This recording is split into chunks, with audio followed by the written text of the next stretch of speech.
क्या जवान बेटी के साथ, क्या अकेले में, एकांत में, लंबे समय तक, क्या पिता को, भाई को रहना सही है या गलत है? मैं आपसे पूछ रहा हूं सिर्फ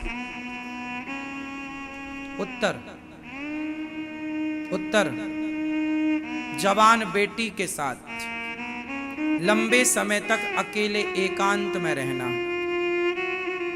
चाहे जवान बेटी के साथ आपका जवान बेटा, मतलब जवान भाई या पिता, क्या रहना सही है? बोलो। सोचिए, शास्त्रों में लिखी, भागवत जी में ये बात लिखी है कि नहीं रहना चाहिए, पर जब मैंने ये बात कही तो लोगों ने कहा आप क्या कह रहे हैं, आपको तो अक्ल नहीं है। ठीक है भैया, तुम्हें ही अक्ल है।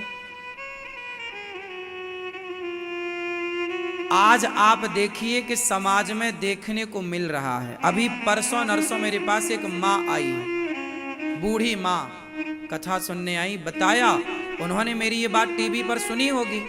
उन्होंने बताया कि बेटा तुम कितना अच्छा समझाते हो, लेकिन लोग उसे ना समझ के उसे तर्क करते हैं। उस माँ ने कहा कि अभी कुछ दिन पहले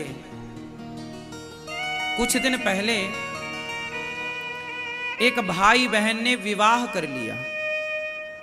पढ़ने गए कहीं, साथ में रहते थे, दोनों जवान, दोनों ने विवाह कर लिया।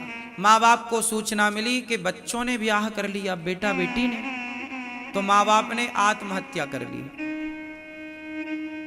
ऐसा उस माँ ने मेरे से बताया, कहीं की घटना। आज आप टीवी पे आए दिन सुनते हैं, अखबारों में, कि कुछ बेटियों के साथ उनके अपने पिता, कैसी कैसी हरकत आप समाज में, टीवी पे, न्यूज़ों पे, अखबार में सुनते हैं। क्या ये सुनने को मिलता है कि नहीं? बोलो। कि एक पिता ने, एक भाई ने, मिलता है ना? आप सबने शायद सुना होगा। तो सुना क्यों? क्योंकि हो रहा है। इसलिए हमारे शास्त्रों ने यह भी रोका कि भाई अपनी जवान बेटी, मात्रा स्वस्त्रा दुहित्रा वा ना विविक्ता सनो भवेत् बलवानिंद्रियग्रामो विद्वांसमपि कर्षति। ये लिखा है भागवत जी के 9वें स्कंध में। ययाति जी कह रहे हैं, बलवानिंद्रियग्रामो, इंद्रियां इतनी बलवान हैं, दोष आपका नहीं है, दोष इंद्रियों का है।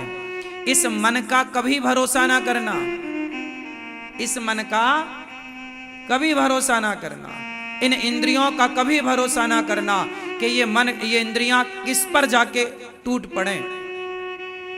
इसलिए ये स्थिति ही पैदा ना करो कि ये स्थितियां पैदा हों। इसलिए शास्त्र कहते हैं कि पिता को भी अपनी बेटी के साथ लंबे समय तक एकांत में नहीं रहना चाहिए। इसलिए हमारे यहाँ क्या कहते हैं, लड़कियां अलग, लड़कियां, घर की बेटियां मां के साथ सोती हैं, हाँ या ना? लड़कियों का उठना बैठना अलग है, लड़कों का उठना बैठना अलग है।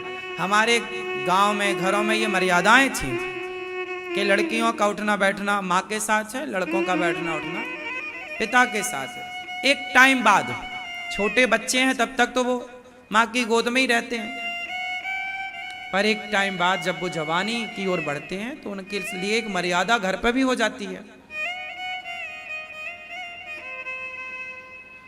बेटी के पास भी कमरे में, बेटी के कमरे में भी बाप जाए तो पहले दरवाजे को नॉक कर ले, खटखटाए, बेटी मैं आऊं क्या? पता नहीं बेटी उस समय किस हाल में बैठी है। ये एक मर्यादा है, एक शिष्टाचार है कि पिता भी जाए बेटी के कमरे में तो वो दरवाजे को खटखटा के जाए, डायरेक्ट ना घुसे। सही है कि गलत है? हाँ, माँ जा सकती है डायरेक्ट, बेटी के कमरे में कौन जा सकती है डायरेक्ट? माँ जा सकती है, माँ को कोई रोक टोक नहीं है। तो ये मर्यादाएं हमारी ऋषि मुनियों ने बनाई। अब इन मर्यादाओं की आज बात करें तो आज के युग में लोगों को सिर से ऊपर जाती हैं ये बातें। क्या बोल रहे हो आप? समाज में हो रहा है भैया, इसलिए हमारे ऋषि मुनियों ने हजारों लाखों साल पहले बोल दिया कि इसका भी ध्यान रखना कि किसके साथ कैसे व्यवहार करना है, बेटी के साथ कैसा, बहन के साथ कैसा। एक मर्यादा तो सबके लिए है। अब इस पर भी लोगों ने बातें की। समझदार के लिए समझाओ, मूर्खों को कैसे समझाओ।